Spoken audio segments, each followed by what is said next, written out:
And we equally have very interesting speakers who are talking from a lot of experience to share with us what has actually worked.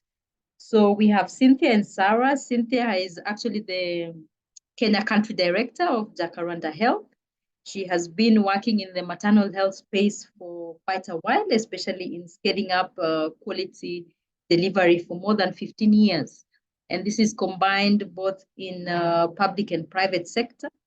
So you can see her background is very diverse. She's equally done an MBA in strategy and a postgraduate diploma in human and sustainable development in Africa. And you can see you can actually branch into health and make a huge difference.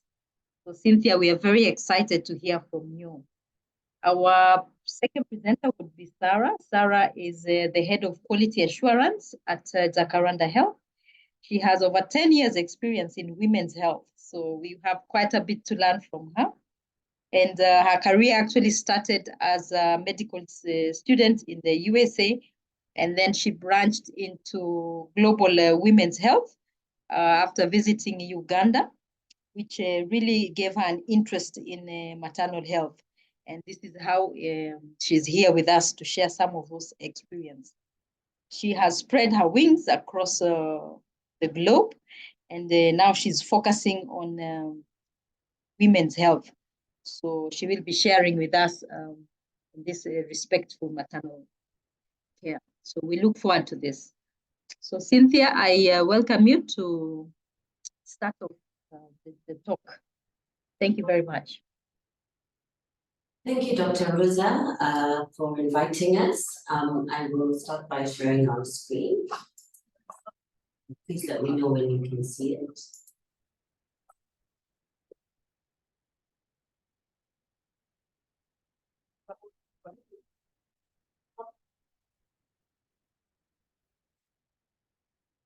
Please let me know when you can see it.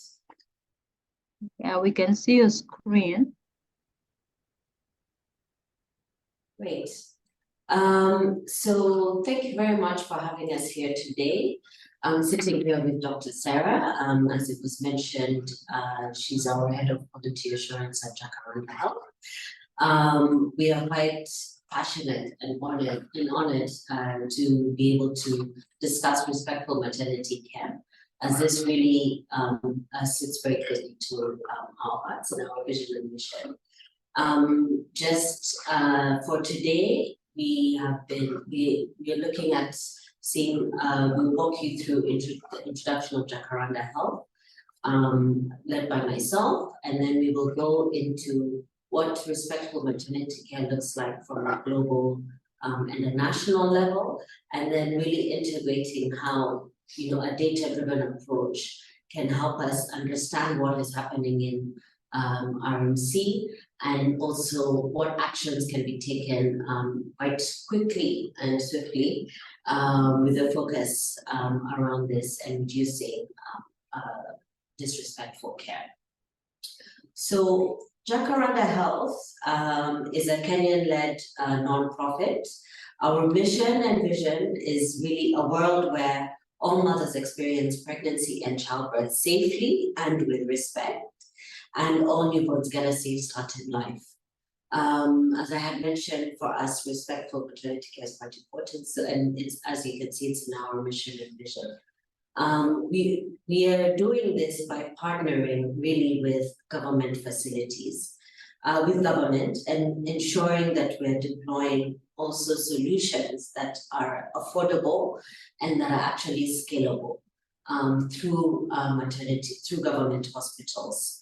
And this is really key for us in ensuring that that there's improved quality of care and that we're impacting maternal and newborn outcomes. So where do we start with this? We have to start at the beginning, which is ensuring that moms are empowered with information and knowing when to seek care and where to seek care, especially in a timely fashion. So assuming a mom is empowered and we're able to, and she gets to the facility, what happens when she gets to the facility? We're then able to, what we focus on is really ensuring that then the providers are also equipped at a facility level. And they're equipped with the correct information and skills to ensure that they're delivering a high quality service as well.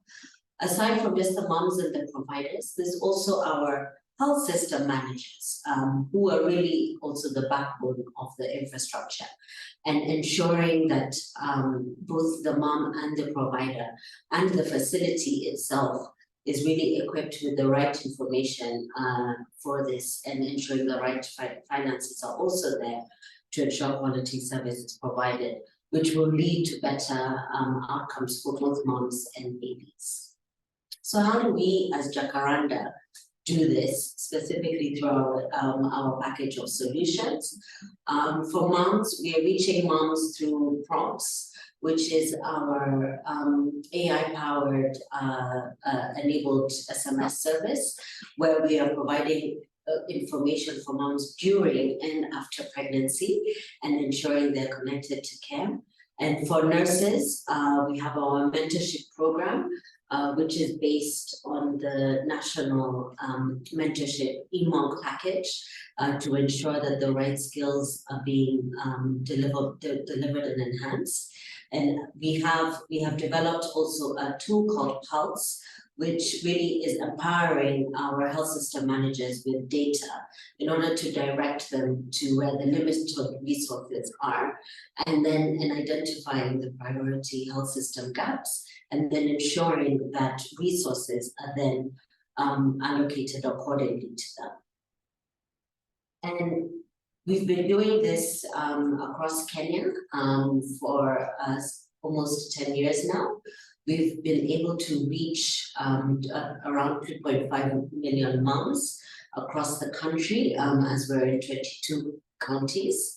And we've really picked the 22 counties because we were looking at specifically facility-based deliveries. And through these 22 counties, we've been able to reach approximately over 50% of moms across the country. And we're really looking to grow as well and expand and actually reach a national scale through public hospitals.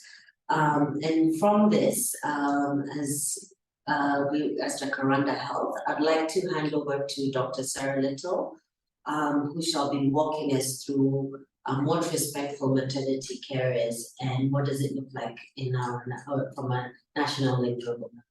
Dr. Sarah? Yeah, thank you very much.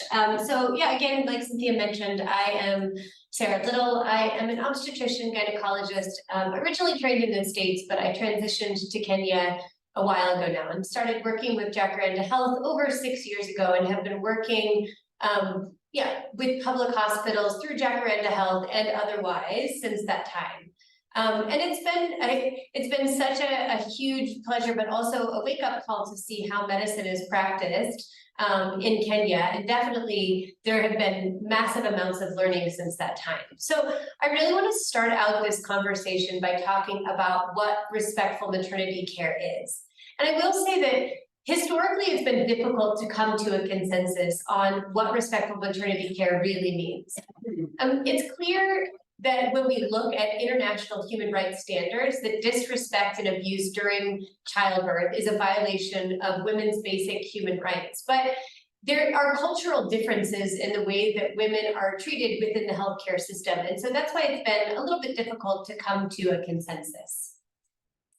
The WHO defines respectful maternity care during labor and childbirth as care organized for and provided to all women in a manner that maintains their dignity, privacy, and confidentiality, and ensures freedom from harm and mistreatment.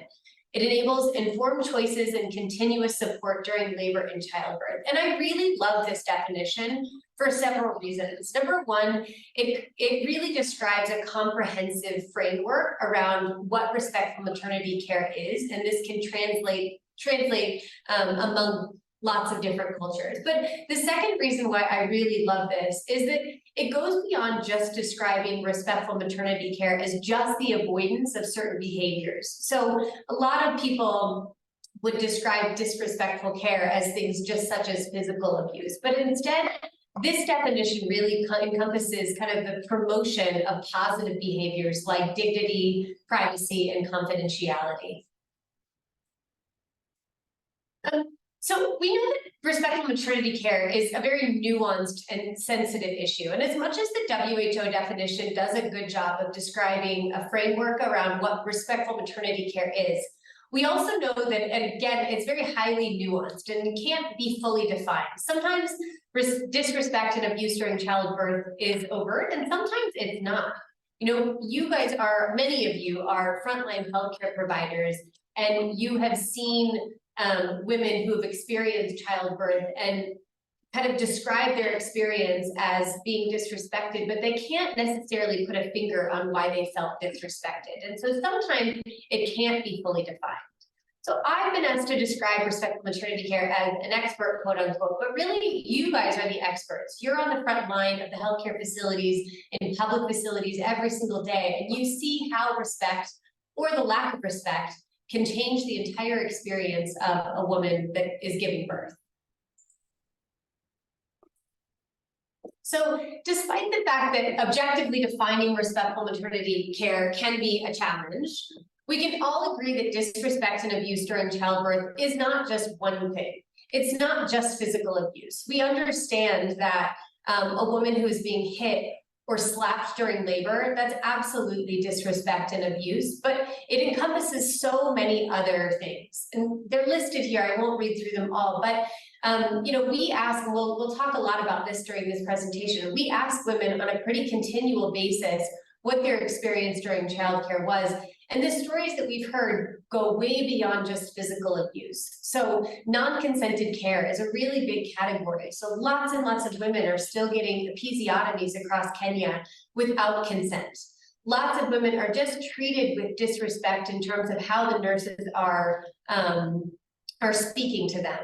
Many women are discriminated against based not just on their ethnicity, but specifically their age. We know that teenage moms have a much higher likelihood of undergoing disrespect and abuse during labor, or based on their HIV status, for instance. So there are so many different categories, and it's really important that we're educating our frontline providers about the entire framework of respectful maternity care, not just the avoidance of certain behaviors.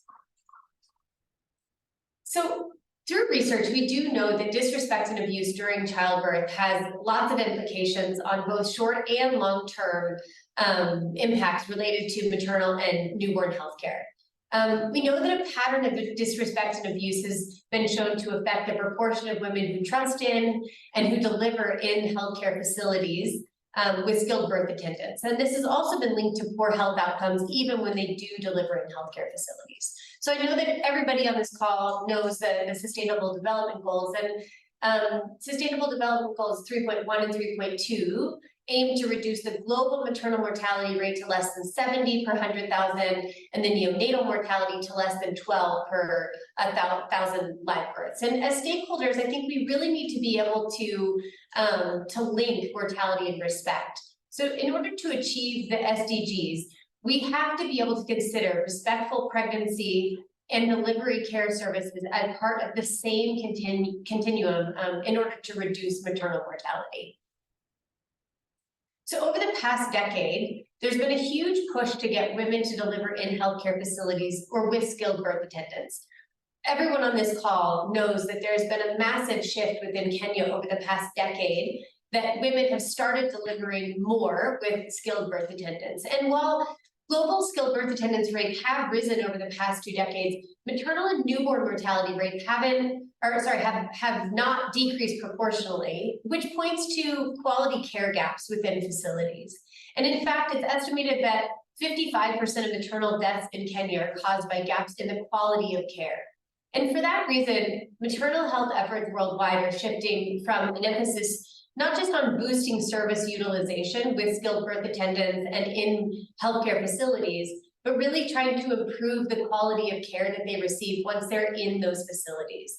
And this has been supplemented by a lot of new research on respectful maternity care, during facility-based childbirth. And to be clear, the needle is moving, but our work in this area is definitely not done until we achieve 100% success regarding respectful maternity care. Even if one mom out of 100 is experiencing disrespect or abuse during childbirth, this one mom has lasting effects on, it has rippling effects on other moms that she can tell about her experience or on her continual care as she goes on to have further pregnancies. So as I mentioned, a lot of countries have developed and are implementing quality of care guidelines to improve delivery care. So historically, there's been a tendency to focus these clinical guidelines on the technical quality of care, to the extent that respectful maternity care can often be overlooked. So in fact, the most recent iteration of both the WHO and the Kenya Quality of Care Framework, respectful maternity care and the experience of care that a mom receives comprises a pretty large proportion of the pillars of what quality of care means. And in fact, you can see here that 4 out of the 9 quality of care framework pillars in the new WHO model have to do with respectful maternity care or the experience of care. So this is, these are things like making sure that a mom has the option to have a birth companion with her, making sure that she is able to choose her own birth position, making sure that she actually is experiencing respectful care at large, and making sure that we emphasize effective communication between the staff and the mom. So it's important to recognize that respectful maternity care is not just a nurse problem. This is a health systems problem. This is an on-the-ground problem and a top-down problem. And I think it's really important for all of us to recognize that. So as healthcare workers, I know there's lots of healthcare workers on this call, but also as implementers and stakeholders, as county leaders, we know that disrespectful care is systemic. It comes from such an interplay of factors. So there's cultural norms. Sometimes young nurses have just learned their behaviors from older or more experienced nurses. Many times there are understaffed hospitals with limited resources. We know that across Kenya, there's a lack of essential commodities, and sometimes healthcare workers themselves are not treated with respect. And so this becomes a cyclical problem. So because this is not a problem with one different cause, it's also not an issue that can be solved with one solution. This is an issue that needs to be addressed at all levels of the healthcare system. So it's important to also recognize that Kenya's come a long way. In 2010, there were huge concerns for maternal health care, and factors that kind of led into that concern were the country's pretty high maternal mortality rate at that time, and a growing recognition that mistreatment was a barrier to maternity care. So there was a lot of media reports about 10 years ago of poor quality of maternal care, and this amplified the issue. Lots of women would not even go to facilities to deliver because of this kind of perception of poor quality of care once they got into a healthcare facility. So in 2011, there were lots of different projects, for instance, the Hashima project, which was begun, and they really helped to determine and measure the prevalence of disrespectful care and abuse that was happening at that time. They also started to conduct implementation research and tried to start validating tools for assessment and design interventions to really address this problem of disrespect and abuse. At that time, they found that over 20% of postpartum women who had recently been discharged from a healthcare facility felt that they had been humiliated in some way during childbirth. And since that time, lots and lots of different initiatives have begun to focus on respectful maternity care as a component of the quality of care continuum. And we've seen a big shift in facility and skilled birth attendance rates. And not to say that skilled birth attendance rates or facility deliverers is in direct relation to respectful maternity care, but they definitely are correlated. And poor perception definitely we know leads to poor attendance of healthcare facilities. So there is little formal research on the prevalence and factors that contribute to this problem. As I said, research is ongoing, and definitely there's more and more research that's happening all the time. But right now, we don't know enough about the effective interventions to completely eliminate disrespect and abuse. But as implementers of quality healthcare, we do need to agree on the fact that, number one, respectful maternity care is an imperative part of quality. This, again, is something that we're all thinking about, and quality of care, the new quality of care frameworks are starting to encompass respectful maternity care pillars. And again, that's a huge step in the right direction. Number two, respectful maternity care involves multiple levels of the healthcare system, and we can't affect change at only one level. We have to educate our providers. We have to address and acknowledge structural and resource constraints in facilities. And if we don't do that, then this would moderate the impact that respectful maternity care interventions actually have. And the last thing is about empowering patients. We need to make sure that our patients and the moms that we're serving understand that they can demand better care through respectful care. And part of doing this is really learning how to listen to our moms. Listening to our moms is such an important piece of this puzzle. Please don't misunderstand me. I think that research in this area is extremely important. And again, there's lots and lots of people that are starting to research this as it's kind of emerging as a hot topic.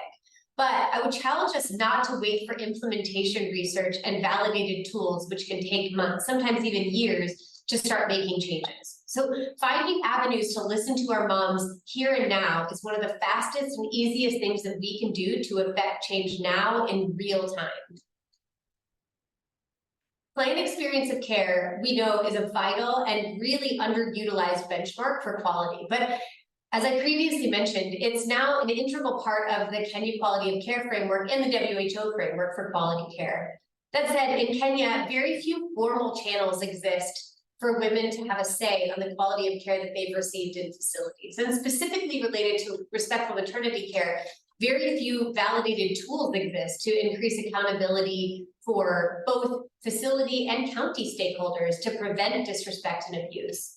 Some facilities do use exit surveys, and these can be extremely useful. I don't want to discount those, but they are not without challenges.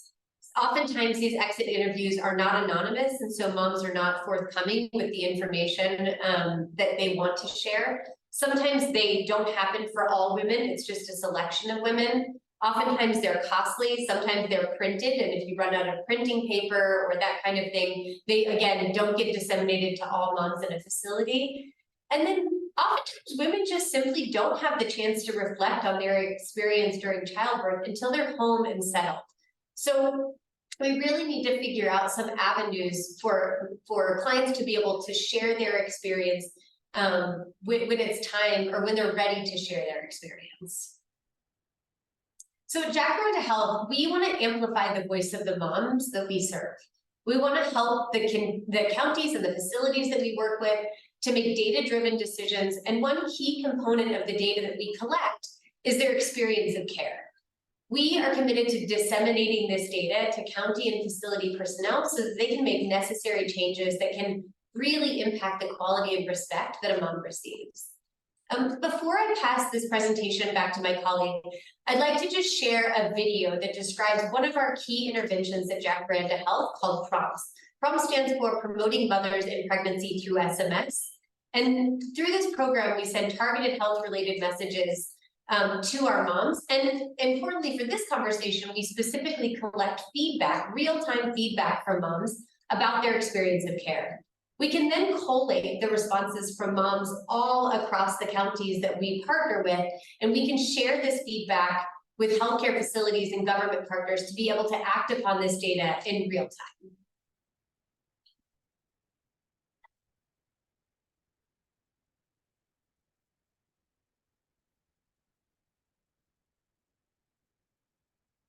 One mother's journey of promise can tell us a lot about the clinical quality of the care she receives, issues of disrespectful care, various uptake and key benefits.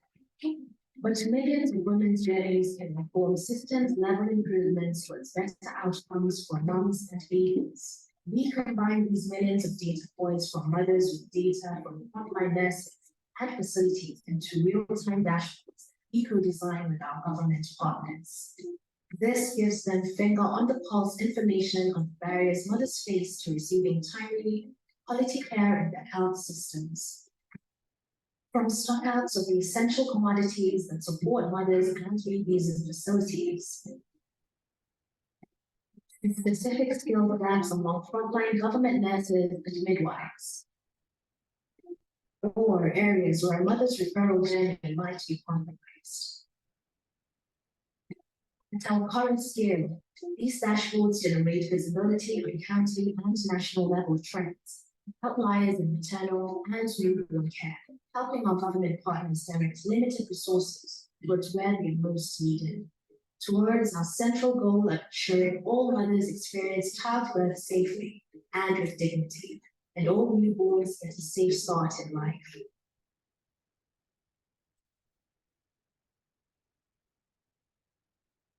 One mother's journey of moms can tell us a lot about the clinic.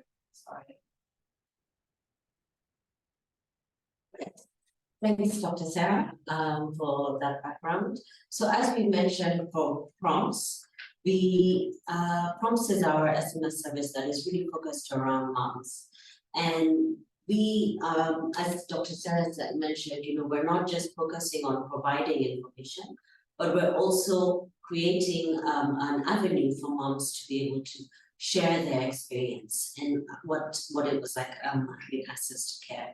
But aside from this, we also are looking at what are the uptake of key services. So for examples, we look at what during an ANC visit, what key steps were taken during that, and what were the checkups also that happened specifically for the mom, and also when we're looking at immunization. When we look at clinical quality, it's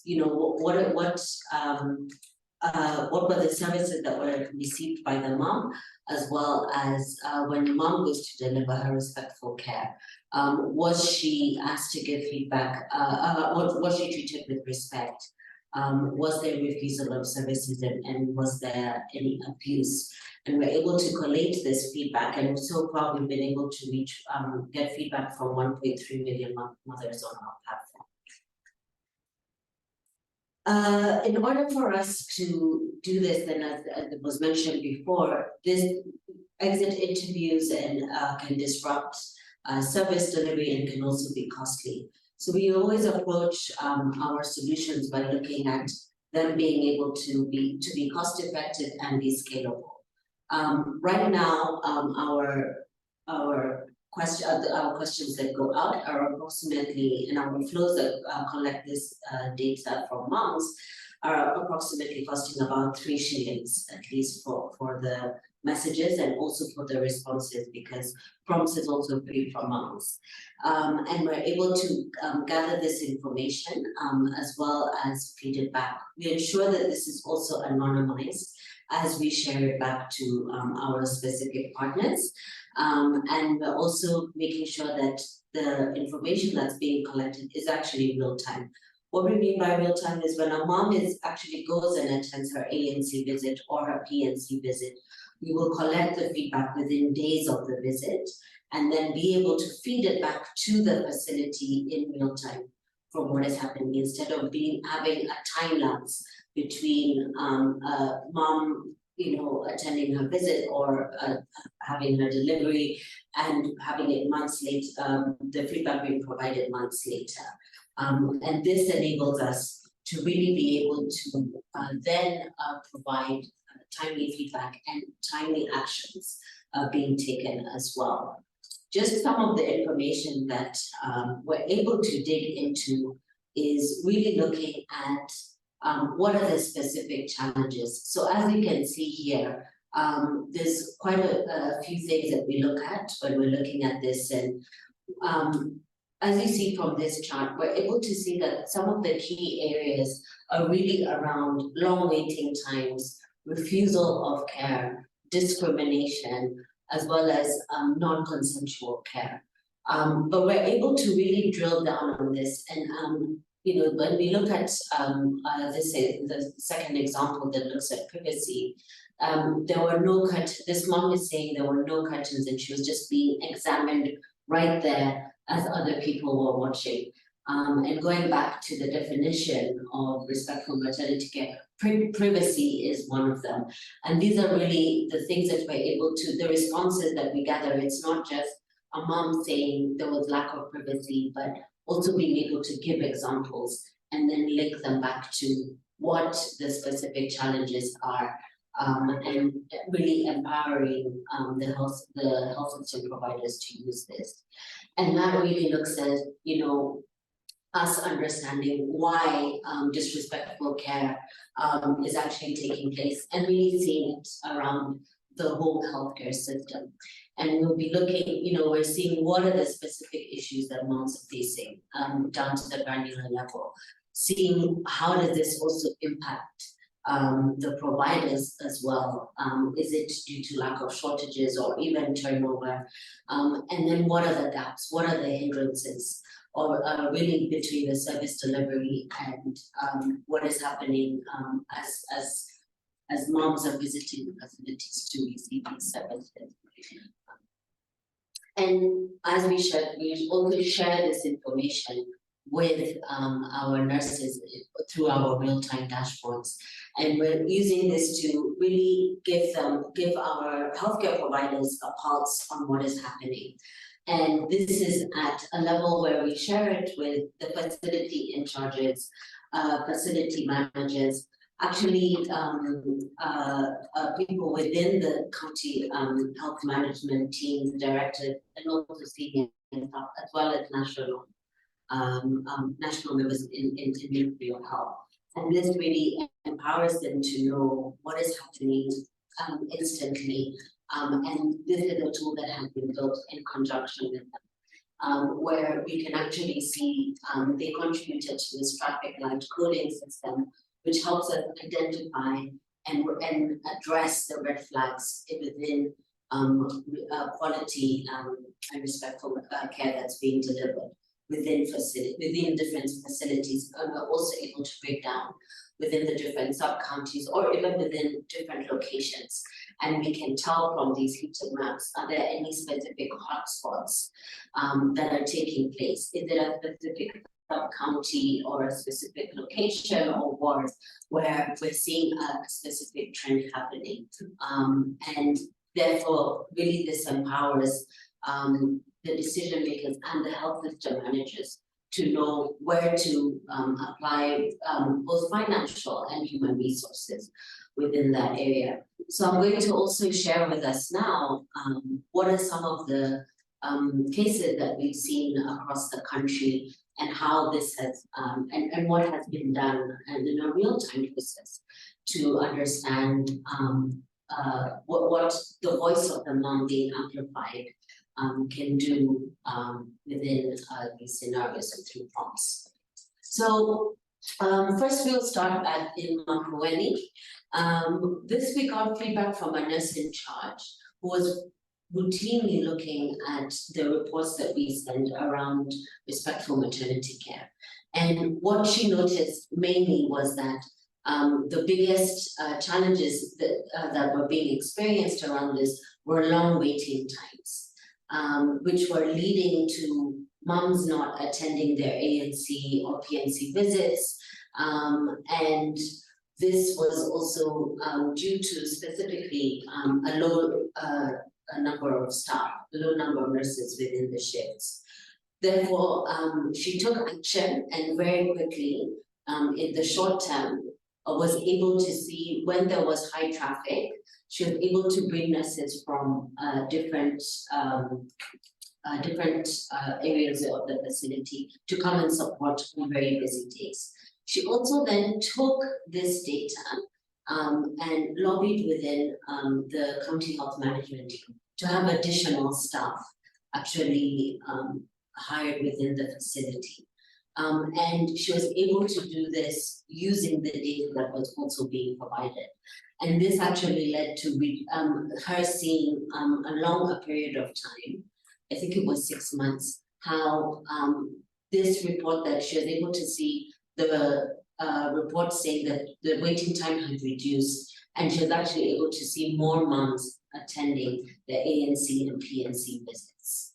So this is just an example of how these real-time reports can actually impact, staffing issues, and it can actually empower facility in charges or nurses in charges to go up and have a bottom-up approach in terms of identifying and using this data to lobby for additional resources. This is in Migori. The facility in charge here was able to see that a particular name kept cropping up in actually the feedback that was being provided, and that it was actually around a very rude staff around this. And because this is anonymized, moms felt very comfortable being able to share this information, and were able to share this with the nurse. And once we shared this, not only did the nurse take a step forward in speaking directly to this particular nurse who had been identified as being quite rude, but also decided to go into to utilize our mentorship program and ensure that the respectful maternity care CME was being conducted on a regular basis. This actually improved the staff's attitude, and she was able to see that moms were actually being able to return and actually giving responses saying that they were receiving very polite nurses and being treated very kindly, actually. So able to see again a shift and take action while also using the mentorship program that we have. And our final case study is really looking at Nairobi, where clients were actually being turned away from this particular facility and were being refused care. And the facility in charge was actually quite surprised by this and wondering why this was happening. They launched their own investigation to understand what is happening, and they were able to identify two main areas. One was staff shortages, and one was just commodity stockouts, which we all know is a problem. And the in charge was actually able to take this information and use this data to lobby for funds for to not just increase staff numbers, but also for commodities, as this was key for them being able to provide critical services. And they were actually able to identify and provide us with the feedback that they were able to see an increase in prenatal coverage, care coverage of at least up to 102%. And this is just some of the examples that we've been able to see from the feedback loop that we're already providing through Pulse, and working with facilities and ensuring that moms' voices are able to be heard. But instead of just hearing from us on what we've been doing, I'd also like to share another video where we also hear from Nairobi County, Dr. Njogu as well. Dr. Ngulu, my apologies. But yes, please, let's hear what she has to say about this respectful maternity care. So we are in an era where our decisions and policy decisions are actually evidence-based. And so for us, we are big on using data. And so partnering with Jacaranda gave us access to quite a bit of data. So we're able to have actually dashboards that will look at whether we're building skills and capacities and the scores of our care workers. And so this will give us an indication of where we will need to be trained in each facility to improve the skills. Also critical for us with the SMS-based platforms, we're able to get feedback from the women on the services we were getting in our facility, and we're able to use this information to improve the services that we're giving to them. We'll actually do analysis of the outcomes, how many women are coming for antenatal care, how many are actually accessing the whole package, so we know where the gaps were, work with the communities to educate them on the importance of attending this facility visit. And all this because we are able to measure and get data that will actually speak back to us, and that feedback mechanism is extremely critical for us as government. Great. So thank you from us. Again, thank you, KNH, for having us and for having us be able to share the work that we'll be doing, that we have both been doing. And I think for now, we'll be able to hand back to Dr. Rosa as well. And we're happy to answer any questions. Thank you. Thank you very much, Sarah and Cynthia, for telling us how remarkable you guys are performing this work on maternal health care. It's really nice seeing data being used real time to make decisions. So I see we have quite a number of questions and people who are excited. Ellie, I see you have your hand up. We'll unmute you shortly. But if you look at the chat, Cynthia and Sarah, we have Hope who's asking, how are you getting feedback from the uneducated group? And what is the age range of these moms that you're talking to, so that we can see whether we actually should believe this data and be guided by it or not, and the challenges that you guys experience in collecting this data. Maybe you can address some of those concerns and how you would roll it up countrywide. SMS, how you collect your data. Yes, thank you for that question. So how we collect our data is really from moms who have agreed to be on our platform and receive the information. And right now, so when everything that we are presenting is really from the moms themselves. And we do this to really be able to complement DHIS data. And from that, the moms who, as we mentioned, usually who are on our platform, are educated, are literate, and are usually above 18 years of age, but really ranging from 18 to 45. That's really the majority of the moms that are on our platform. What we are looking to do is, as we scale and expand across the rest of the country, we're looking to partner with other organizations who are already reaching the uneducated or teenagers and seeing how is it that they can not necessarily or directly access our platform, but access the information that we are sharing on our platform, as well as be able to provide the feedback. One of the channels we're using has been through CHPs as well, in some of the counties we're in, and we're looking to leverage partnerships as well. We don't want to say that we can do everything and fix everything. We know that there are people who specialize on moms with disabilities, the uneducated, and also youth.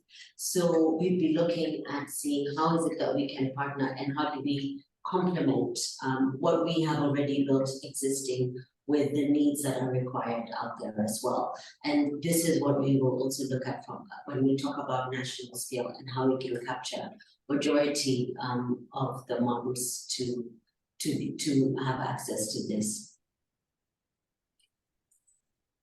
Absolutely. Data is very important, and the more diversity is, the better. Now, Dave is asking if there are particular protocols of pain in labor, because we know during this time is when respectful maternity care, gets into the gray area, how you should handle the moms. And then Lily would want to know how to access these prompts for their facility, and if there's a package for it, how much it costs, or it's just limited to Jacaranda.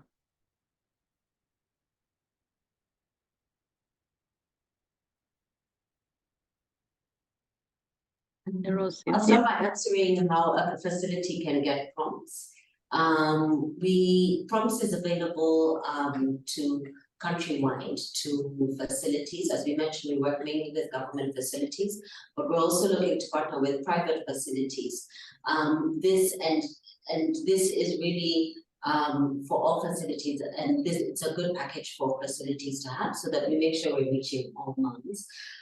We will post our contacts and the contacts of our team as well, so that you can reach out to them and we can take our discussions further. What I will hand over to Dr. Sarah to answer on the pain and labor protocols. Yeah, I think pain is a really important issue when it comes to respectful care, because it is an issue which overlaps both respect in childbirth, but also clinical, as in technical clinical care protocols. So we know within the clinical care guidelines that all moms should be offered some sort of pain relief in labor.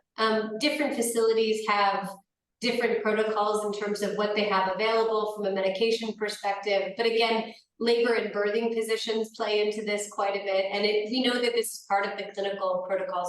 When we ask moms specifically through prompts their experience in labor, we don't ask them the specific question around pain control, but we really give them the definition, a clear definition of what respect means. And then we allow them to kind of go into what their specific experience was. And I guess just to emphasize what Cynthia was saying in the latter part of her presentation, when we can compile all of these responses from moms, it allows data in action to really take place. And I think as healthcare facility managers, especially, we've talked to so many people who are looking for different sources of data so that they can actually take action. And this is just one example of a really great way to be able to action the data that's being given to you. Yeah, and I think just to add on to that, I can see Dismas's question around the details of whether we're assessing, is it just respect, yes or no? Maybe you can walk us through how we ask the question. Yeah, so the way that we ask this question is we do basically say, were you treated with respect during your labor and delivery? Respect means these things. And so we go through and define what respect means. And then if they say no, we ask a question that basically says, please tell us more about your experience. The moms are told throughout our platform that this is an anonymous source. And so I think that they do feel free from retaliation when they're telling us these. So as opposed to an exit interview where oftentimes moms feel like there may be retaliation, they know that this platform is completely anonymous, and so they're willing to share with us. And we've heard, just story after story after story about cases where moms were treated with disrespect in terms of like the way that they were spoken to the extreme where they were physically abused or even sexually abused. Thanks, Dr. Sarah. I can see additional questions here from Margaret around how are we accessing the state of maternity care in rural facilities. As we mentioned, we're within the counties, so we actually partner with the counties and identify particular facilities where we will work in conjunction with them, and the focus areas really looking at also high delivery areas or areas where this is the closest facility for a specific location. And that's how we target the rural facilities. So we work hand in hand really with the county government and ensuring that we're reaching the widest coverage that we can possibly. And the county also takes on responsibility in ensuring that we're reaching not just the mom, but also the providers within those areas, within the facility. So it's really in partnership and in conjunction with the counties. I see another question asking about our training program and on effective communication skills. This is incorporated as well in the RMC CME and within our mentorship program as well. As I mentioned, we'll be sharing our contact details as well in the chat so that anyone can feel free to contact us and reach out for specific connections. I think maybe just to add on to that one slightly, it says how can other hospitals not within the study sites access the training program. We also have a digital training platform for providers that are not, who are affiliated with us, but also are not specifically affiliated with us. So to be able to go through those modules on a digital platform, we offer CPD points for those, but it allows providers that are not specifically in hospitals where we are present as Jacaranda to access the education that we offer. Thanks. I see a question here from Ryle. I'll maybe ask you to repost on what do you mean by community systems in access to maternal care? I assume you mean the community engagement. For us, this is really, as we mentioned, we're working with CHPs. We're also looking to we also feedback this information back to the moms on how is it that the changes have happened. We're also doing a lot of community engagement projects where they are informing moms of prompts, what the benefits are, and also what the platform can offer them in terms of anonymity and a safe space to really be able to share their experiences and see changes within quality care and service delivery. I think in terms of Esther Minor, we see you have a question around what has been most impactful towards safe maternal care. Wow, that's a hard one. That's a difficult question. It's so nuanced. Yes. You know, the push towards skilled birth delivery has been huge in terms of safe maternal care. But in order to get women into facilities, there needs to be a lot of education from both a client standpoint, from a provider standpoint. So there has to be a huge shift in, again, clinical care guidelines filtered down from the Ministry of Health, and all of those things are happening simultaneously. And as much as the needle, again, has shifted in terms of skilled birth attendants, we know that there's more work to do in reducing maternal mortality, but that work is being done in Kenya. You know, there's so much work that's being done. I think for me, what I would just add to that is really the most impact has been to be able to give moms this voice, to share what their experiences have been, and to be able to see a change in how, even if it's a smaller thing, of adding blinders so that a mom feels privacy while being examined. I think that has been, even if not quantitative, it's been quite qualitative from that perspective. I think you can see here a question around the CMEs, especially in public hospitals. Those are the areas that could really benefit if we could share those. And also, do we objectively do assessment of quality of care in facilities we operate? I think Dr. Sarah. Yeah, so this is a relatively new initiative of ours. Throughout our mentorship program, we've always kind of done on the ground monitoring through something called a delivery observation or a delivery debrief.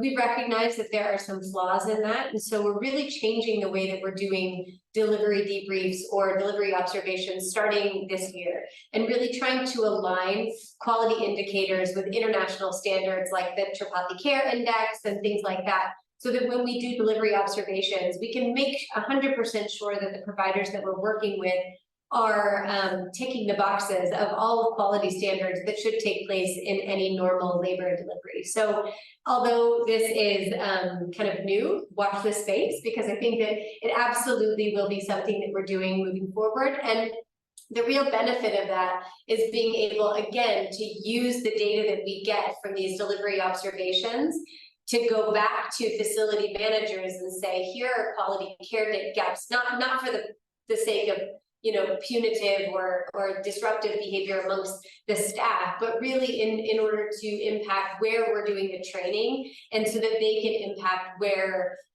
they're investing in their nursing staff to improve the quality of care. It's something that we're very excited about. Yes.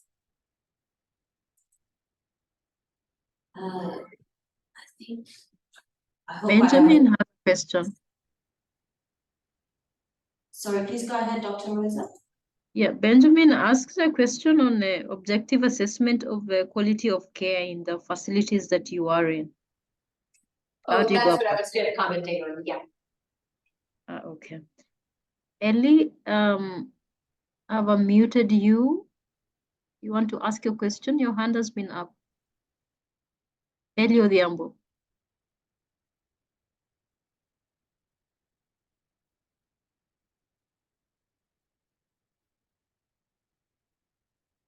Ellie?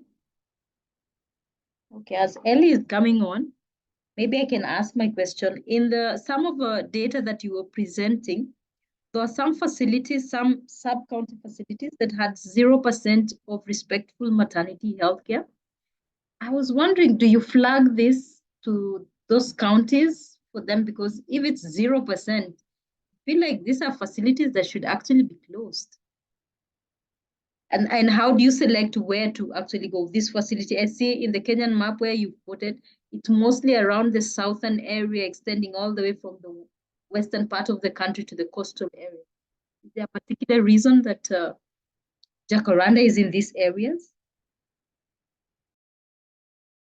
Yes, thanks for your question, Dr. Risa. So the way when we started, we were looking at where can we get the highest coverage and as you'll see, where we're able to, in just in the 20 or so counties that we're in, we're able to actually reach over 50% of deliveries that are taking place within government facilities. So we started with focusing on areas where we could get the highest coverage, and also to understand how does promise work, how do we innovate and rebuild so that we can actually be able to get to where we are right now in being able to provide this kind of these kind of data insights and feedback, and what are the areas around it. And then from there, as you said, be able to identify key partners that we can then partner with to go into, for example, areas where the facilities are widely dispersed, and such as Northeastern. How is it that we can then take this service and provide it there with a partner who already has and is already engaging the communities as well? So for us, we're looking to see who are the partners we can identify and how can we grow into them as well. You mentioned, so that's where we go and why we've gone there.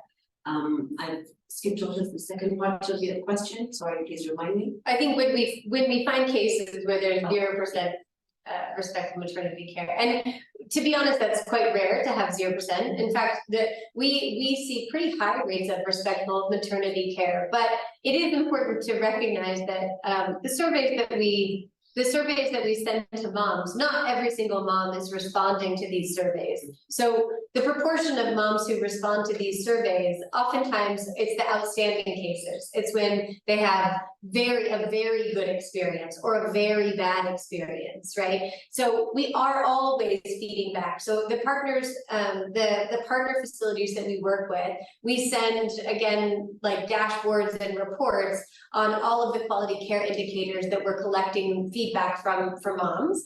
And so they receive these reports and they can see where the gaps are. And not only do they see a percentage, and I think this is really key, they're not seeing a percentage like, 20% of your moms complained of disrespectful care. They're then seeing a breakdown of what those moms are actually talking about, because a percentage will not be able to allow healthcare managers to action anything. But it's really when we hear the specific story, the specific examples, a mom's specific experience, that then that data can actually be used So for we are in good. an era. Sorry.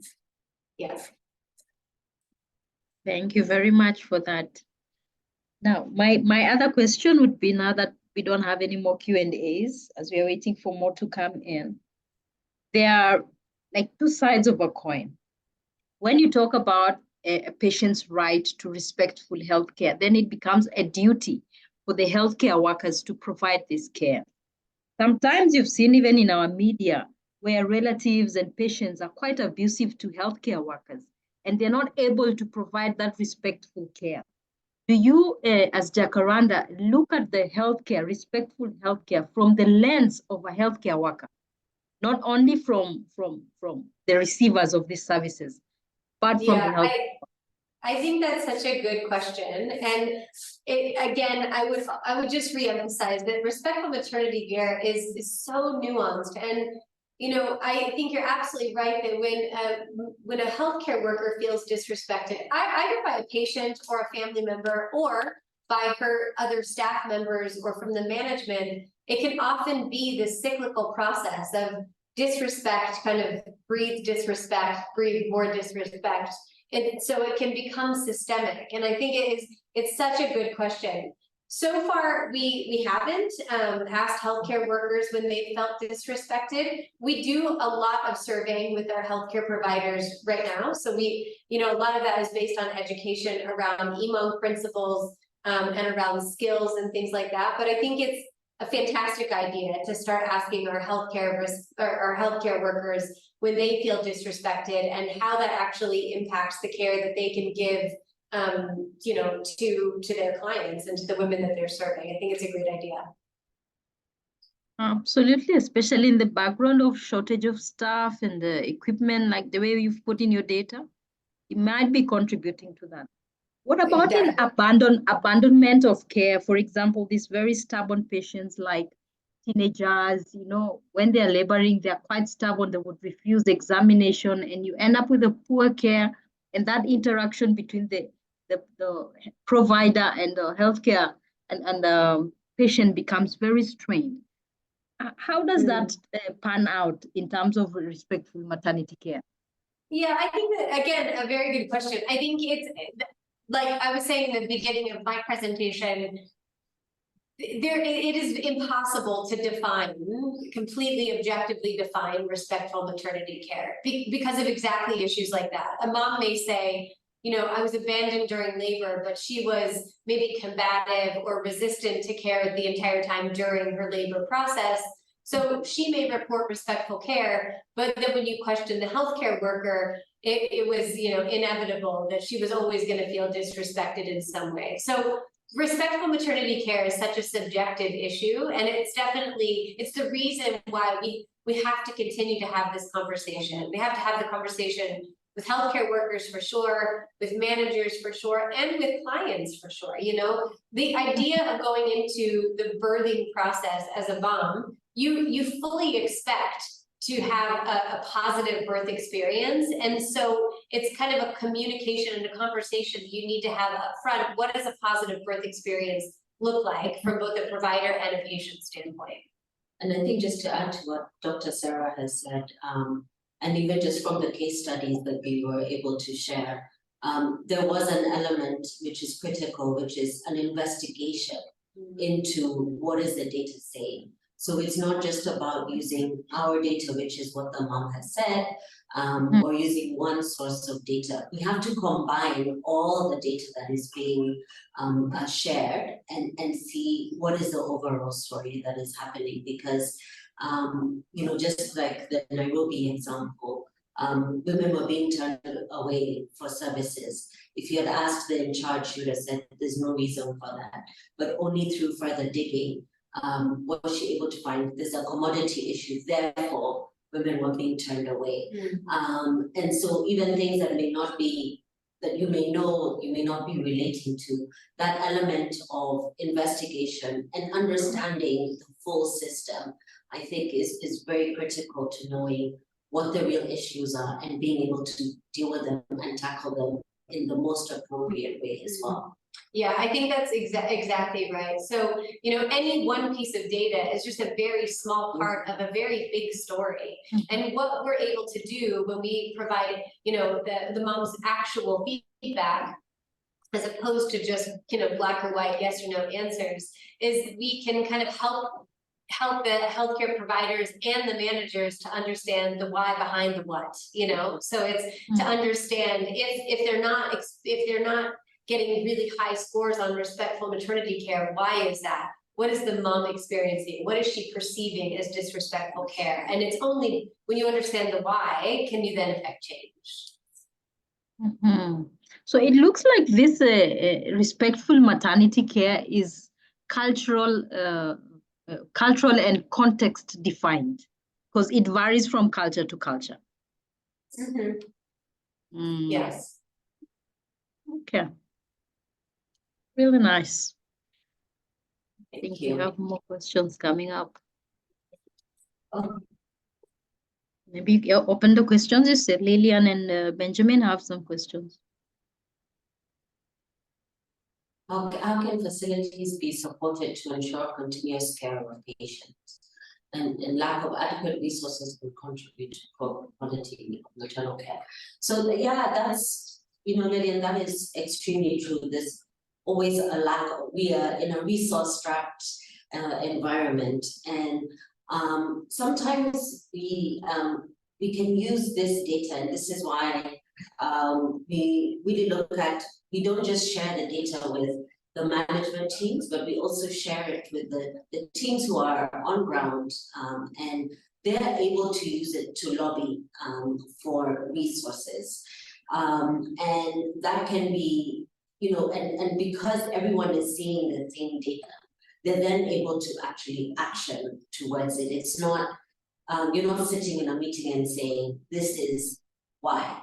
This moms are not coming because of lack of commodities. They're actually able to come with data and say, this is what moms are saying. We did receive this, immunization jabs were not here at particular times, and everyone is looking at the same piece. So this is how you can then be able to look at, okay, this is the challenge. We actually have these resources from X, and they can be diverted to that.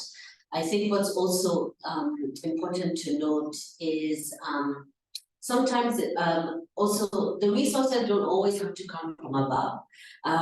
We didn't include here, but there's actually a case in Kiambu where a mom was complaining about privacy, and the facility in charge, who had funds from their NHIF reimbursements, actually put in the curtains and the blinds and creating the space. So she was empowered enough to make the decision and allocate the resources herself. So sometimes we always look at the big and the wider picture, but it's actually there's solutions also that can happen just with the little piece of information that we're getting and the data. Benjamin, you say in terms of getting feedback from mothers, do you invite mothers for further discussions if they so desire after the questionnaire has been answered? Yes, what happens is when we share their feedback to the facilities, remember it is anonymous, and we would, and it's anonymous. So what we do is if the facilities wants to dig into it a bit more, then we do ask the mom if they're willing to speak to the facility in charge as well, because we are very clear we have to ensure that there is anonymity for the moms as they're sharing this information. But again, it is at their choice. We don't want to force anyone to do anything. And I think just to add to that, so we're collecting data from, again, millions of moms, and so it's difficult for us to specifically call any mom who reports disrespect. But in cases of overt abuse, they are always called by one of our help desk agents. So in cases where we have heard of a woman being slapped, hit, or especially we've had a few cases of sexual abuse, things like that, those moms are always called and asked to inform more about their story, and really asked if we can help them to approach the healthcare facility, because those things cannot be replicated,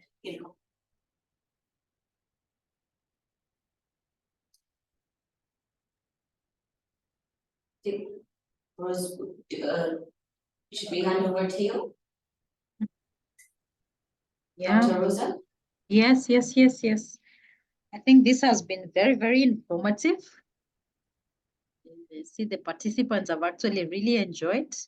It's really nice knowing what people are doing on the ground, and that data collection in the public space can actually happen. So we really appreciate that. I would like to convey our appreciation from Dr. Owiti and Dr. Okutoi from our healthcare quality. They were not able to join us, but they send their appreciation for sharing this information with us. I see Robert has his hand up. We are almost wrapping up. I don't know if this is by mistake. I have unmuted you. You can ask a question before we close the session. Robert Ouko? I think that was raised by mistake, but that's okay. So thank you very much, Sarah and Cynthia. This has really been informative. Even for me, who's been in the sphere of maternal health for quite a while, I have really enjoyed listening to you guys. So back to you, Nelson. Thank you for having us, Dr. Rose and team. We really appreciate it. Yeah, thank you for the opportunity. Definitely, definitely. Thank you very much.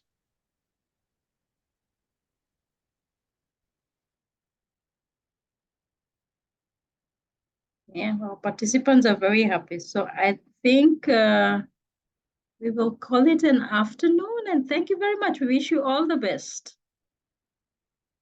Thank you. Yeah. Bye. Bye.